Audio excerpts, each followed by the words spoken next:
Está começando mais um Antenados na Geral para todo o Brasil, na tela da Boas Novas. Bom ter a sua companhia e a sua audiência no programa de hoje, que vai ser, olha, fenomenal. Vamos debater e conversar sobre conteúdo da música cristã. Hoje nós temos vários cantores, pessoas, grupos de louvor, levitas, alguns gostam de se chamar levitas.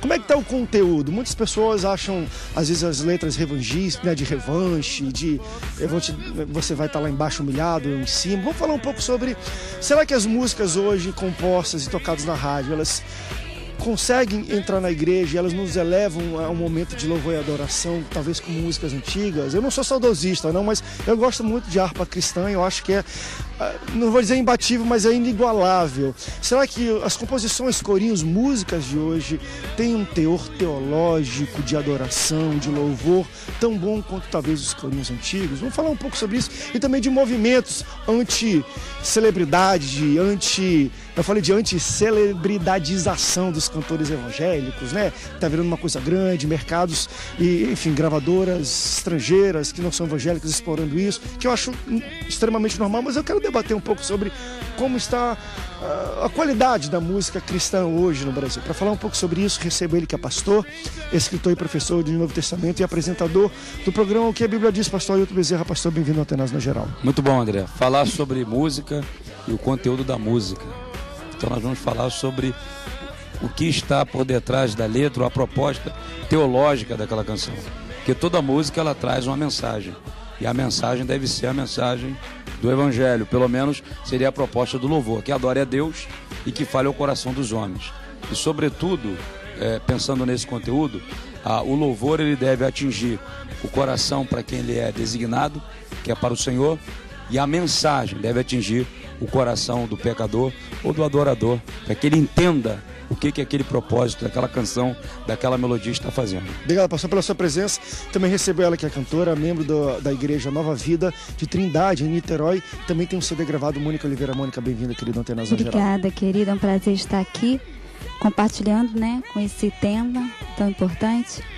E eu estava em casa meditando um pouquinho sobre isso. Eu falei até com uma amiga minha, não vou pensar muito não, porque a gente vive isso, né? E quando a gente pensa de música, a gente precisa entender que nosso Deus, ele criou a música. Então o nosso coração precisa estar sempre aberto em relação a isso. Diante de tanto preconceito, diante de tanto questionamento que a gente tem visto por aí, né? E eu acredito realmente que a música, ela tem diversos propósitos. E eu quero compartilhar com isso nessa tarde, sobre esses propósitos da música, que é realmente principal adorar e louvar ao Senhor, mas ela tem um propósito também que é rico, grandes propósitos a música tem. Obrigado, querido Antenados. Fala um pouquinho só também do seu CD, se puder filmar aqui, a capa, fala um pouquinho, tá novinho, fala um pouquinho. Olha, esse CD, ele foi lançado no ano passado, nós lançamos no ano passado, ele se chama Ele Me Amou e é um CD autoral. É um CD autoral, as canções são minhas. E ele é um CD completamente evangelístico, né? Foi a visão que Deus me deu para esse CD. É um CD evangelístico e vale a pena ouvir. Obrigado pela sua presença, querida. Amém. Recebo também ele que é pastor da International Church Shalom, Anderson Santos, querido. Obrigado pela sua presença. André, prazer estar aqui, falar sobre esse assunto tão importante que envolve o plano, né, da salvação, porque música está ligada a Jesus nascendo, tem música. A certeza da gestação de Maria tem música.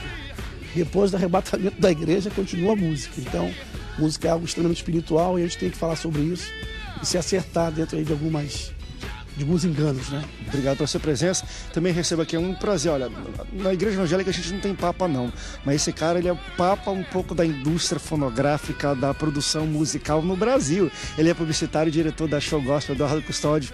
Meu amigo, bem-vindo ao Antenados. Alguém já te chamou de papa antes na televisão? Cara, rapaz, tudo bem? Boa tarde. Muito bom te receber aqui, amigo. Legal, feliz de estar aqui com vocês na Rede Boas Novas para todo o Brasil. Falar de música é minha vida, né? Esse ano eu completo 25 anos trabalhando com música, aprendendo cada dia, e 20 anos da Show Gospel. Eu amo falar de música, minha vida é música, eu amo de falar de igreja, de falar de louvor, adoração. e vamos tocar o barco, vai ser lindo aí. Vamos com tudo, obrigado pela sua presença. Olha, durante o programa nós vamos colocar na sua tela os contatos para você interagir com Antenados na Geral, redes sociais, e-mail, telefone, você pode entrar em contato conosco, fazer a sua pergunta, questionamento, concordando ou discordando do que é comentado aqui no Antenados, para você participar também conosco do debate. Deixa eu iniciar com um pensamento. Eu não vou falar tanto do conteúdo da letra da música cristã ainda nos dias de hoje, mas eu quero ouvir dos pastores aqui que estão até comigo.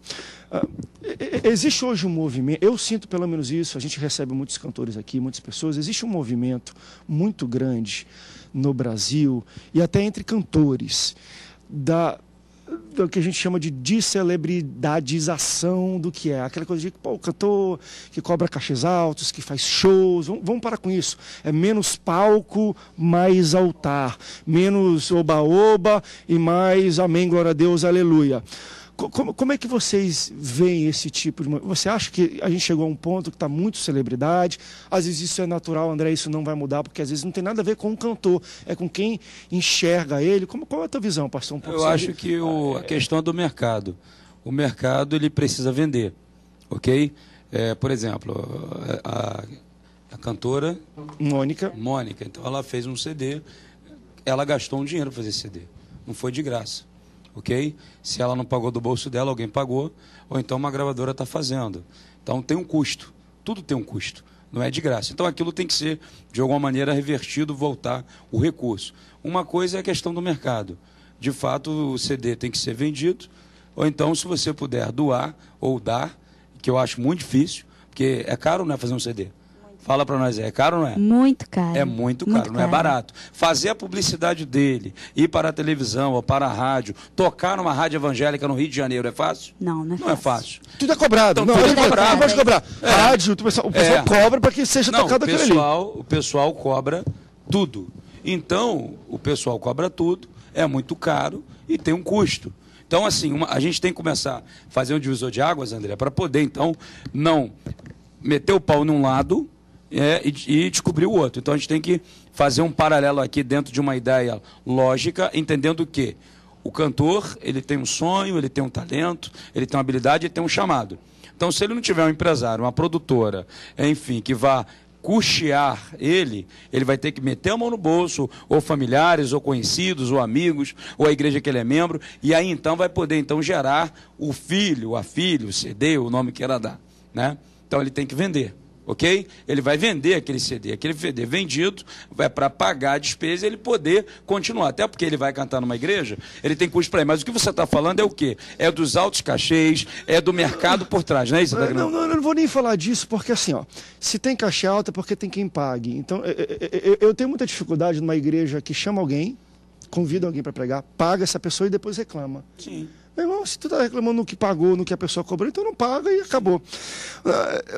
Uma das coisas que eu percebo que vem acontecendo em muito tempo é muito de como, vamos dizer assim, o público enxerga esta pessoa. Por exemplo, eu fico muito entristecido em algumas ocasiões que eu vou, onde tem algum cantor presente, principalmente os mais conhecidos, que o cantor vem, vai participar, tem um culto, está acontecendo culto, é apresentado, não sei o que, e vai ter um momento da participação do cantor. E eu já sentei, às vezes, com alguns cantores, e eles são chamados de estrelinhas pelo seguinte: André, estrelinha por quê? Porque não estava desde o início no culto, entrou para cantar, cantou e saiu. Só que você chega com essa pessoa e fala assim: poxa, por que você chegou no culto, André? Sabe por que não chego? Porque se eu sento no primeiro banco, ninguém vai prestar atenção, fica um bafafá, um monte de gente vai para frente, tira foto, isso tira a atenção da igreja, do público.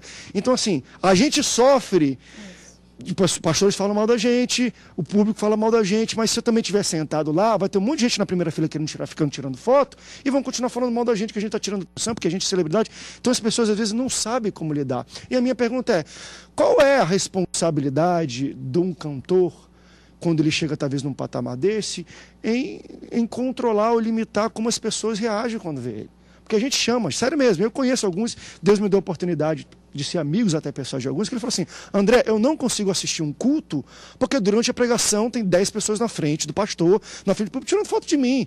Então eu só vou entrar na hora de cantar, canto, vou embora, porque senão causa tumulto. De quem é a culpa? É do cantor que é estrelinha? É do público que não sabe se controlar? Vamos para um rápido break, daqui a pouco a gente volta para responder essa pergunta. Porque ele sai, coitado, leva a culpa, e de quem é a culpa? A gente volta já, não sai daí. Me vejo perdido